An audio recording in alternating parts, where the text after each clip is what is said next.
Hello, everyone, and welcome to English Pod. My name is Marco. My name is Catherine, and today we have a sad lesson for you. This is an intermediate level lesson about what happens when a friend or family member dies. Exactly. So we have a lot of words that are related to all the preparations for when somebody dies, and also some phrases that you can say to someone that maybe had a family member who recently passed away. So before we get into all of this, we have a key word that we want to take a look at now in Vocabulary Preview. Vocabulary Preview.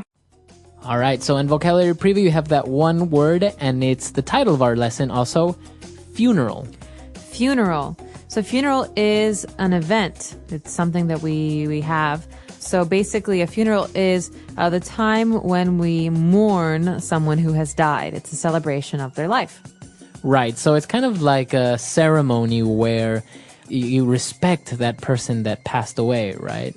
Some people will talk about the person that passed away, or maybe, it's time to maybe honor that person, to, as you say, mourn and remember that person. Right. So it's very common for people in different religions to have different traditions. In some religions, like I think in Christianity, you have a priest who will say some things that are very traditional and then say some things about the person who died. And other religions have different ceremonies. Right. So today we're going to take a look at what happens in preparing a funeral.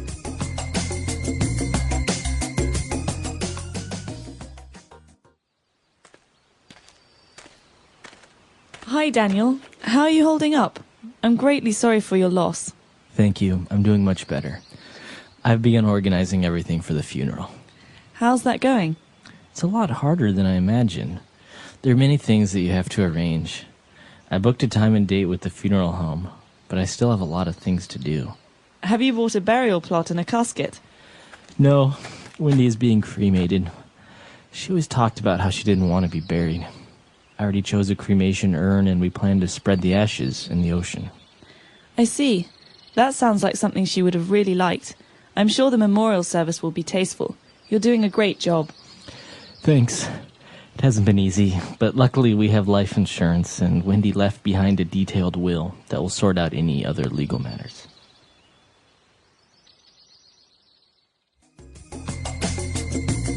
All right, we're back. So a pretty interesting dialogue, and I'm sure you have a lot of questions regarding some of those words and phrases that you heard. So why don't we take a look at 5 key words on language takeaway? Language takeaway. So basically, we have 2 friends in this dialogue who are discussing arrangements for a funeral, and one friend is asking the other about his preparations and asks if he's bought a burial plot. Okay, burial plot. Now, what is a burial plot, and why would you buy one? Well, a plot, P-L-O-T, plot is a piece of land. So you can think about this logically. A burial plot, burial, to bury, is a place, a space in the ground where we bury a person. Usually you buy one of these at a cemetery, right? That's right. So cemeteries have usually a lot of land, and you can pay for a piece of land. A small portion. A small portion, yeah. And that's a burial plot. Okay, good. And, our next word is related to what you put into this burial plot, right? Somebody dies, and what goes into this piece of land is a casket. That's right. And I don't know if any of you are fans of the TV show 6 Feet Under, but you'll know from this TV show that there are many different kinds of caskets. Right. So a casket is a box. You can have fancy caskets, or you can have wooden caskets that are very simple, like pine. And basically, this is the box that the person's body will go into when they're buried. Right. Very good. So that is called a casket. Well, moving on, a new trend, I would say, in many countries and many people around the world don't want to be buried. So what happens? You get cremated. Cremated. So this is the option for people who are not buried. In some countries, China, for example, I don't think you can be buried. You have to be cremated because there's an issue of space. Right. And this is an option for most people where basically your friend or your loved one, their body is burned, and you can collect the remains afterwards. They're very small. They're ashes. Right. So it's like a burning process. Okay, interesting. So the word is to be cremated, to get cremated. Yeah, his body was cremated. Was cremated. And well, as you said, you take the ashes and you can put them in a cremation urn or just an urn. Okay, urn. This might sound like a strange word to you, but an urn is a special kind of pot, okay, or a vessel to hold things in. So, for example, in this case, we have a cremation urn that is a special pot, usually very beautiful.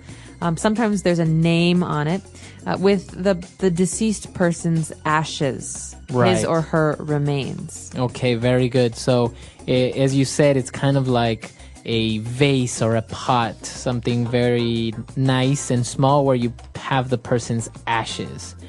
All right, so now we know what happened during the funeral. We know what happens, how you maybe cremate the person or you put them in a casket. And, well, what happens afterwards? Well, afterwards, you have a memorial service. Okay, so many people want to know what's the difference between a funeral and a memorial service. Right. In my mind, a funeral is very quiet and sad, and you have some respectful words, and you usually put the casket into the ground, or you have some kind of ceremony. But a memorial service is an opportunity to talk to friends and family, to eat some food, to have some drinks, to talk about the person who died. It's almost like the party, if that makes sense. Mm-hmm. Yeah, exactly. It's a get together of people who obviously are trying to give support to their friends or their family members who lost that person, but also to talk about that person in a good way and all the great memories they had. I guess that's why it's called a memorial service, because you remember and you give out your memories about that person. Exactly. Okay, great. So a lot of interesting words there, very specific to this topic, but obviously really important. So why don't we go back and listen to the dialogue again?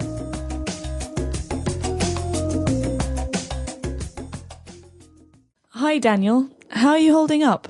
I'm greatly sorry for your loss. Thank you. I'm doing much better. I've begun organizing everything for the funeral. How's that going? It's a lot harder than I imagined. There are many things that you have to arrange. I booked a time and date with the funeral home, but I still have a lot of things to do. Have you bought a burial plot and a casket? No, Wendy is being cremated. She always talked about how she didn't want to be buried. I already chose a cremation urn and we plan to spread the ashes in the ocean. I see. That sounds like something she would have really liked. I'm sure the memorial service will be tasteful. You're doing a great job. Thanks. It hasn't been easy, but luckily we have life insurance and Wendy left behind a detailed will that will sort out any other legal matters. All right, we're back. So we have a couple of phrases, 4 to be exact, that we want to take a look at now in Fluency Builder. Fluency Builder. Okay, this first phrase is a very useful one if you're trying to ask someone about maybe how they're feeling, or someone who's had some problems recently. You can ask them how things are going. One person says to the other, "Hi, Daniel, how are you holding up?"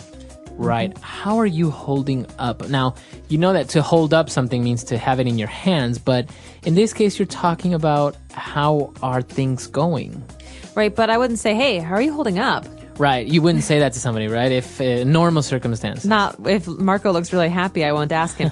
But if someone has passed through a very difficult period, for example, if someone dies in their family, or perhaps if they've been very sick, or, there's some negative or difficult things that happen, you can say, "How are you holding up?" So basically means how are you dealing with this difficult situation? Yes, Or exactly. how are you dealing with your illness? Okay. How are you holding up? Or how are you holding up with your in-laws? Right, exactly. How are you dealing with that difficult situation? And then the person complimented this by saying, and this is a very good phrase, this whole sentence is very useful if you want to say something nice to a person that has recently lost someone. You say, "I am greatly sorry for your loss." Okay, so you might have heard the word loss before. Lose, loss. Loss is a noun. It's a thing. We normally say this about people who have died, because you don't want to say, "I'm really sorry for your dead brother. Right. That's it's sad. It's Too direct. very rude, too direct. So in English, we say, I'm greatly sorry for your loss, for this part of your life that has been, that has gone away. Right. You can also say, I'm very sorry for your loss. This is standard phrase Right. this is a standard phrase for funerals and memorial services. Exactly. So if somebody's brother died, you go up to that person and you can say, I am greatly sorry for your loss. I am very sorry for your loss. That's what you say. And it's very respectful and it's very nice to say. Yes, it's very nice. All right. So now moving on, we've said that the person is sorry and everything. But then they were talking about the girl Wendy and that she had life insurance and that she also left behind a detailed will. Does that mean she forgot it? She forgot it. But that it No. can mean that, right? Right. No, yeah, this is a phrase that has a couple different meanings. And so it's important to look at this one when we're talking about someone who has died, who left behind something. It means that they have completed it in this case, or it survives them. Okay. So they left that for you. Okay. Because as you said, it has a couple of different meanings. Like to leave behind can be to lose or to forget. But in this case, specifically, it's to leave for you. Yeah. For example, you could say he died and he left behind 3 children. Okay. So that means that he had 3 children when he died and they're still alive. Right. Okay. Very interesting phrase, to leave something behind. And so she left behind a detailed will, and that's going to sort out any other legal matters. To sort out. This is a great verb. This is it's a verbal phrase that we hear a lot with documents and wills and things like this. Basically, to sort out means to solve problems or to fix or to amend. For example, have you sorted out that problem you had with your plane tickets? Okay, yeah, to sort out. So have you fixed those problems or have you solved those problems that you had with your plane tickets? To sort out, to fix, to make arrangements for. Very, very useful phrase. Very useful phrase. Okay. So 4 key phrases there, really good ones. Why don't we go back, listen to the dialogue, and we'll be back to talk a little bit more.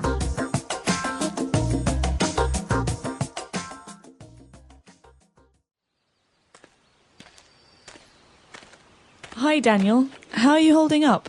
I'm greatly sorry for your loss. Thank you. I'm doing much better. I've begun organizing everything for the funeral. How's that going? It's a lot harder than I imagined. There are many things that you have to arrange. I booked a time and date with the funeral home, but I still have a lot of things to do. Have you bought a burial plot and a casket? No, Wendy is being cremated. She always talked about how she didn't want to be buried. I already chose a cremation urn and we plan to spread the ashes in the ocean. I see. That sounds like something she would have really liked. I'm sure the memorial service will be tasteful. You're doing a great job. Thanks. It hasn't been easy, but luckily we have life insurance and Wendy left behind a detailed will that will sort out any other legal matters.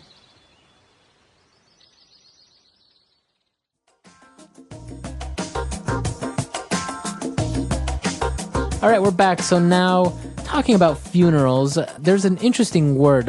What is it called when a person speaks at a funeral?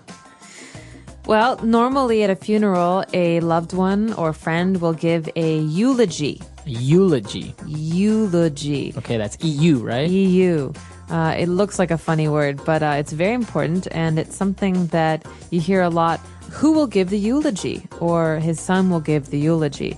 So this is maybe the keynote address in a funeral. This is the important speech where someone will discuss the person who has died and his or her contributions and life. Right. Okay, so that's called a eulogy. That's right. really, really interesting because, I don't know, it's kind of a word that you don't really use much and you wouldn't really know it. For example, I didn't really know about it until I saw it in a movie when he made a mistake. He said Googlegy or something like that. I really? remember. Yeah, it was in a comedy. So, but very interesting words. It's a sad topic, but it happens. Sometimes you have to deal with these things. And so if you have to do it in English, well, what better way than to learn all of these things, which could come in handy sometimes. That's right. And, you never know. You're watching a movie or something and this comes up. There are a lot of comedies, like you said. We call them black comedies. It means they're very dark and talk about that. strange.